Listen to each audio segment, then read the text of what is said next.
দীর্ঘ প্রতীক্ষিত এসএসসি চাকরি বাতিলের মামলা নিয়ে বড় রায় দিয়েছে সুপ্রিম কোর্ট। 25,753 জনের মধ্যে 8,324 জনের নিয়োগ অবৈধ বলে জানিয়েছে সুপ্রিম কোর্ট। এরই মাঝে বাংলার সরকারের উদ্দেশ্যে বড় কথা বললেন সুপ্রিম কোর্টের প্রধান বিচারপতি DY চন্দ্রচূড়। নিয়োগ কেলেঙ্কারিকে পদ্ধতিগত জালিয়াতি হিসেবে বর্ণনা করে সুপ্রিম কোর্ট মঙ্গলবার বলেছে যে কর্তৃপক্ষ 25,753 জন শিক্ষক এবং অশিক্ষক কর্মী নিয়োগ সম্পর্কিত ডিজিটাল রেকর্ড বজায় রাখতে বাধ্য।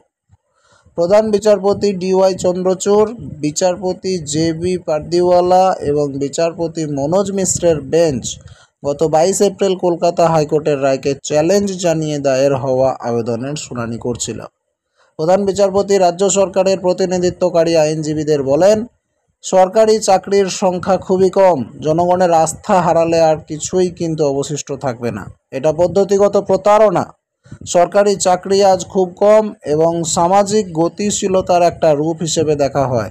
তাদের নিয়োগও যদি বদনাম হয় তাহলে সিস্টেমে কি থাকবে? মানুষ আস্থা হারাবে। এটা আপনি নিজে মেনে নেবেন? বেঞ্চ বলেছে যে রাজ্য সরকারের কাছে এমন কিছু নেই যা দেখায় যে তার আধিকারিকরা ডেটা রক্ষণাবেক্ষণ করেছিলেন এবং এর প্রাপ্যতা সম্পর্কে জিজ্ঞাসা করেছিলেন।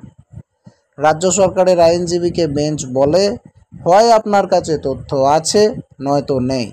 আপনি ডিজিটাল আকারে নথিগুলো বজায় রাখতে বাধ্য। এখন এটি স্পষ্ট যে কোনো তথ্য নেই। আপনার পরিষেবা সরবরাহকারী অন্য এজেন্সি নিয়োগ করেছে তা আপনি জানেন না। এটা খুবই বাজে ব্যাপার। মানুষের বিশ্বাস হারালে কিন্তু দুঃখ আছে। মমতার সরকারকে হুঁশিয়ারি দিলেন প্রধান বিচারপতি। দর্শক, কি বলবেন বিষয়টি নিয়ে? আপনার মতামত কমেন্ট করুন। পরবর্তী আপডেট পেতে নজর রাখুন স্মার্ট দুনিয়া।